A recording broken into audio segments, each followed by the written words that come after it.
Guys, welcome back to another episode of PWTB. We've got the great crew here. We've got Jordan and Jake. Guys, how you doing? Pretty good. We'll be doing even better if Georgia beats Texas today. But I have no control over that. Over here doing great. We got a great day of college football ahead. We got hockey, we got college basketball, we got a whole day of sports here. So we got NFL football tomorrow. So this will be a good weekend, guys. Absolutely. And I think we've got a good conversation about NFL MVP. I'm going to hand that over to Jordan because we're going to debate a little bit about this. Some people, we were already talking pre-show, some people think this is a bigger race. I think this is a two-person race with a clear front runner, but I'm going to hand it over to Jordan. All right. So the most prestigious personal award in football is the NFL MVP. Well, it might be the Walter Payton Man of the Year, but in terms of playing, it's the MVP. And that got really me thinking, and I pitched the idea to Jake and Evan. Who is your NFL MVP halfway through the season? I'll let Evan start this one off, throw it to Jake, and then I'll answer. So my two-man race is between Matthew Stafford and Jonathan Taylor. Obviously, Jonathan Taylor is a running back. You do not see a lot of running backs win MVP. But I think he is definitely up there. We're going to get to that in a little bit. Just credit to Matthew Stafford. He's having a career year. If you look at passer rating, again, so far, there's still 7 games left on the schedule for him. But so far, in terms of passer rating, he's having by far the best season. He's throwing like I think in the last 5 games, he's thrown like something like 17 touchdowns. And we got to keep in mind this is a quarterback who's in, I believe, his 17th year in the league. So it's sort of crazy how well he's doing, but he's doing so you got to give him props. However, I think the clear favorite right now is Jonathan Taylor. And Jonathan Taylor, just to put this in perspective, is having an insane year. He has about 1,100 yards. He has 15 touchdowns. And again, putting that into perspective a little bit more, Saquon Barkley, everyone was saying the crazy year he had last year. He did have 2,000 yards, but at this point, Jonathan Taylor's only played 10 games. He already has more touchdowns and rushing touchdowns than Saquon Barkley did all of last year. Jonathan Taylor has 15, Saquon Barkley at 13. Adrian Peterson in 2012, who I believe was the last running back to win MVP, he had that crazy rushing season, 2,000 something yards, almost broke Eric Dickerson's record. He, I believe, only had 12 touchdowns all season. So Jonathan Taylor, only 10 games into the season, already has more touchdowns than a potential MVP in Saquon Barkley, who didn't get it. And then Adrian Peterson, who was the actual last running back to win MVP. And then you're saying, okay, but Evan, there's still good quarterbacks out there. Mahomes, I think he only has like 15 touchdowns. Could he come storming back? That's a possibility. Josh Allen's doing Josh Allen things. Could he come storming back? Maybe. But right now the stats aren't even close, and that's what MVP is decided on is the stats. So I'm looking at all of that. And then Matthew Stafford, who I mentioned, yes, Matthew Stafford is having a great passer rating season. Yes, he has a lot of touchdowns. But if you look at the yards, it's sort of mediocre. He has 2,400 something yards. He'll probably finish around 4,000. Good, very good. Is it MVP? I don't know. But I just think you got to give props to Jonathan Taylor if he keeps his pace. Obviously, he can't just start getting like 50 yards a game. Then it probably will shift to Matthew Stafford. But right now, I think it's a two-man race, and I think Jonathan Taylor is leading it clearly.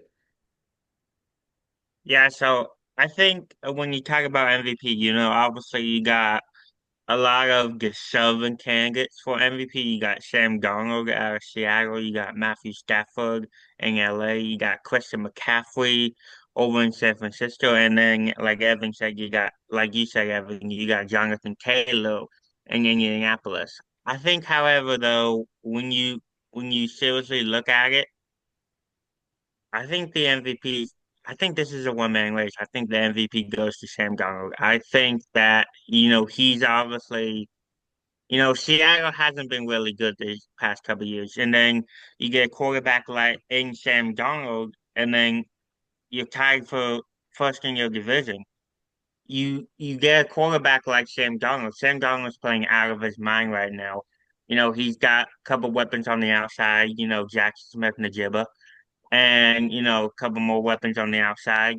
I think that yeah, I think it's Sam Donald I think it's between Sam Darnold and Matthew Stafford for MVP, but I think, Sam Darnold brings it home when it's all said and done. All right, so I'm gonna say there are four people that you can argue that should have MVP at this point. Drake May in New England, Matthew Stafford in Los Angeles, Jonathan Taylor in Indianapolis, and Baker Mayfield in Tampa Bay. But my MVP right now is Matthew Stafford. And I'm not just saying that because, Georgia fan and he went to Georgia. That's not the reason I'm saying that. It's you got to look at what this guy is doing at, I believe he's 38 years old. His last five games, Evan mentioned he kind of messed up the stat a little bit, but it's 20 touchdowns and no interceptions. Um, if he were to throw at least four touchdowns and no interceptions on Sunday, which is tomorrow, he would do that in five consecutive games, again, at age 38. How do we ever see people, outside of Tom Brady, how often do we see people play that well at this at this stage of their career? So to me, Matthew Stafford is the MVP because he's just playing out of his mind right now. And again, at age 38, that's just unheard of. I want to respond to both of those, so I guess I'll respond to Jordan's first.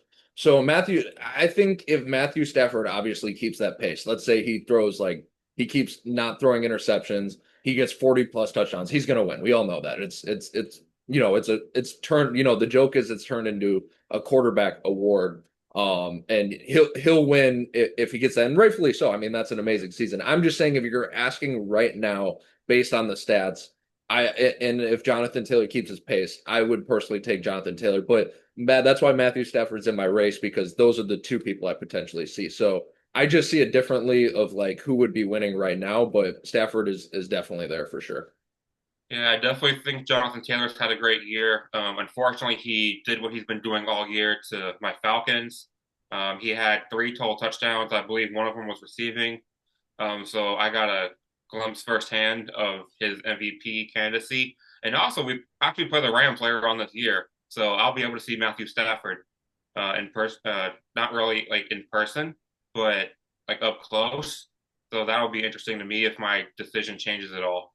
Um, Yeah, Jake, what are some of Sam Darnold's stats? Because I know the Seahawks are playing really well. They only have two losses on the year. I wasn't honestly expecting that from them. Why do you think he's MVP? Like, what are some of his numbers, or I guess even if you don't want to defend it on the numbers, I guess how are you saying Sam Darnold is the best player in the league definitively? Because I guess I think he's having a really good season, but MVP is MVP, you know. Yeah, so Sam Darnold has, over 2,200 passing yards this season, averages 251 a game. Most of that goes to Jackson Smith-Njigba, which 251 is the second highest of his NFL career. Next being last year with the Vikings. Has 17 touchdowns, his 6 interceptions. His quarterback rating is the highest of his NFL career. He is just playing on, I believe, a different level right now. And he's playing the best of his career right now. Okay, but with all due respect to Sam Darnold, you got Matthew Stafford, who leads the NFL in touchdown passes. No, his passing yards don't jump off the page at you, but he's only thrown two interceptions all year. We're sitting halfway through the season. If he, so what you're telling me is, let's just say his second half is exactly like his first half for all intents and purposes. If he throws 50 touchdowns and four interceptions, you're telling me this man is not going to win MVP? But if it keeps up the same pace, I mean, there's no way Matthew Stafford can't win MVP.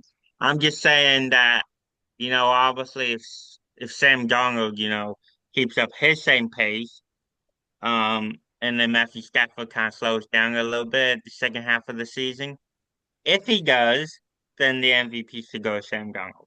I But if like he it, doesn't Jake. slow up, then Jake, I was just saying I like it. It's a ballsy pick. I'm just wondering, is this the real Sam Darnold, or is Sam Darnold at the end of last season the real Sam Or is Darnold? this, And yeah, or is this the, flash in the pan? I With all like. due respect to, Sam Darnold, it's not, I don't, You mentioned he has Jackson Smith and Jigba. How many quarterbacks would be putting up elite numbers with Jackson Smith and Jigba? You I know? mean, I mean, if you watch him, he can throw the ball all over the field. And in New York, he got drafted to the Jets, went to Carolina, went to San Francisco. He didn't have, I don't think he was set up to succeed there. Obviously, you look at his numbers were terrible in New York, Carolina. He got a little bit better in San Francisco. He didn't play much, and then he played all last season with Minnesota. He played out of his mind. 35 touchdowns to 12 interceptions this year. And he's getting the chance in Seattle as well. And he's taking full advantage of it once again.